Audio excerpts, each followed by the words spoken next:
Good morning দীঘায়। তো আমরা স্টেশনে চলে আসছি, টিকিট কাটার কোনো হ্যাসেল নাই। অ্যান্ড এটা 10:30 এখান থেকে যাওয়ার কথা। গুড মর্নিং দীঘায়।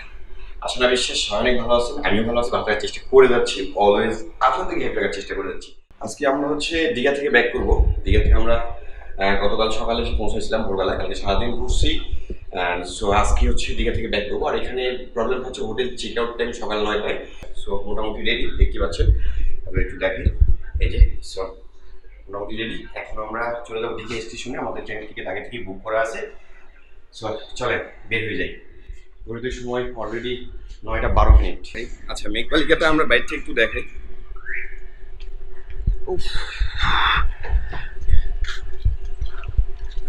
পুরো হোটেলের ভিউটা। আমরা 3তলাতে ছিলাম। আর এখান থেকে এই পাশে যদি যাই, এই যে সামনে দেখা যাচ্ছে ওটাই সমুদ্র সৈকত, সি বিচ। মোটামুটি 2 মিনিট লাগে যাইতে। যথেষ্ট ভালো সুইট একটা লোকেশন এবং হোটেলের পরিবেশটা অনেক সুন্দর লাগছে আমাদের কাছে। সো ঠিক আছে, চলেন আমরা লেট করবো না। আমরা এখানে একটা টোটো নিয়ে স্টেশনে চলে যাবো। 3 জন। এই দাদা 330 টাকা নিবা তুমি? 50 মানে তুমি বলছো রিজার্ভ নিতে হবে, এই বলছো? ও শেয়ারে না না রিজার্ভ হবে না। শেয়ার পাবো না? হয় না, রিজার্ভ নিয়ে যেতে হবে দাদা।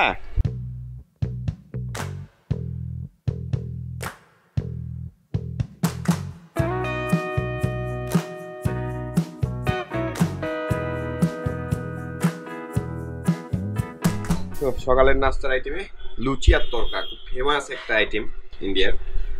সো আমরাও সেটা ট্রাই করছি। এর আগেও খাইছি যদিও। আজকে স্টেশনের সামনে এখানে এক দাদার হোটেল থেকে খাওয়া দাওয়াটা সেরে নিচ্ছি।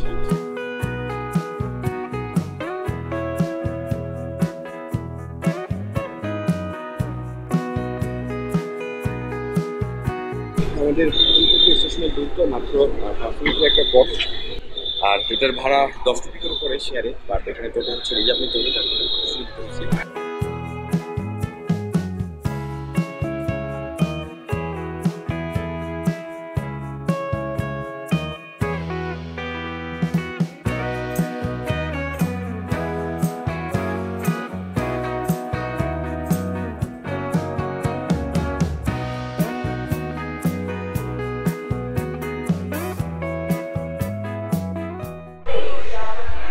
আমরা এখন আছি দীঘা স্টেশনে। এটা উত্তরবঙ্গের এই পাশের একদম শেষ স্টেশন। আর এখানে কলকাতা থেকে যে ট্রেনটা আসে এটা 10টার সময় এসে পৌঁছায়। অ্যান্ড এখান থেকে 10:30টার সময় ছেড়ে যায়। আমাদের টিকিটটা মৃদুল মামার সহায়তায় আমরা আগে থেকেই বুক করে রাখছিলাম, অনলাইন বুকিং করা ছিল। সো আমরা স্টেশনে চলে আসছি, টিকিট কাটার কোনো হ্যাসেল নাই। চাইলে আপনারা স্টেশনে এসেও টিকিট কাটতে পারেন। তবে এসি সিটগুলো সাধারণত স্টেশনে এসে পাওয়া যায় না, এটা আগে থেকে আপনাকে রিজার্ভ করে রাখতে হবে। আর এখানে মোটামুটি 3টা প্ল্যাটফর্ম দেখতে পাচ্ছি। 2 নম্বর প্ল্যাটফর্মে থাকবে দাদা। হ্যাঁ, 1, 2, 3 প্ল্যাটফর্ম আছে। মোটামুটি যথেষ্ট ভিড়। এই ট্রেনটাতে করেই আমরা আজকে যাবো। এটা প্ল্যাটফর্ম নাম্বার 2-এ দাঁড়াইছে। ঘড়িতে সময় 10:22 ইন্ডিয়ান টাইম। আর যারা দেখছেন যাচ্ছে ওই পার্কে, যাওয়া লাগবে তারা পার হয়ে যান। এরা সবাই কলকাতা থেকে আসছে। ট্রেনটা কলকাতা থেকে 10:22 স্টেশনে এসে পৌঁছাইছে। অ্যান্ড এখনই আবার এটা ব্যাক করবে কলকাতার উদ্দেশ্যে। তো আপনারা চাইলে এই তাম্রলিপ্ত এক্সপ্রেসে করে কলকাতা থেকে এখানে আসতে পারেন। দীঘা বাপরে, যাতা বড় স্টেশন। পুরো স্টেশনটা কিন্তু আমরা হেঁটে হেঁটে শেষ করে ফেললাম।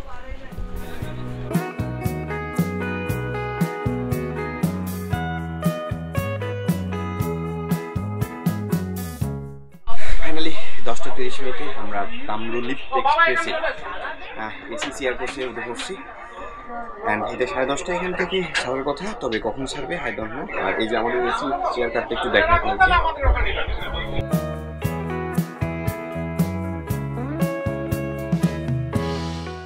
ফাইনালি 10:55 স্টেশন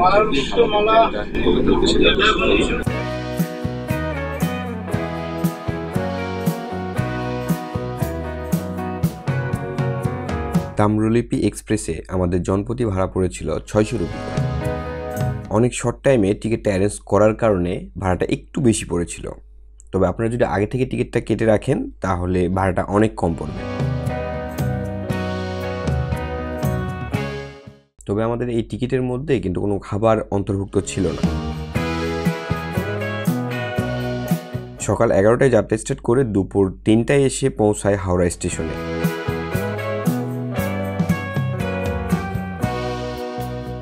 সো এখন আমরা দুপুরের খাবারটা সেরে নিব অ্যান্ড বেরিয়ে পড়ব পুরো কলকাতাটাকে এক্সপ্লোর করার উদ্দেশ্যে। সেই ভিডিওটা দেখার আমন্ত্রণ জানিয়ে এই ভিডিওটা তাহলে এখানেই শেষ করছি। ভিডিওটা যদি ভালো লাগে তাহলে অবশ্যই লাইক, কমেন্ট অ্যান্ড শেয়ার করতে ভুলে যাবেন না। অ্যান্ড দেখা হচ্ছে নতুন ভিডিওতে। টিল দেন সবাই ভালো থাকবেন, সুস্থ থাকবেন, টাটা।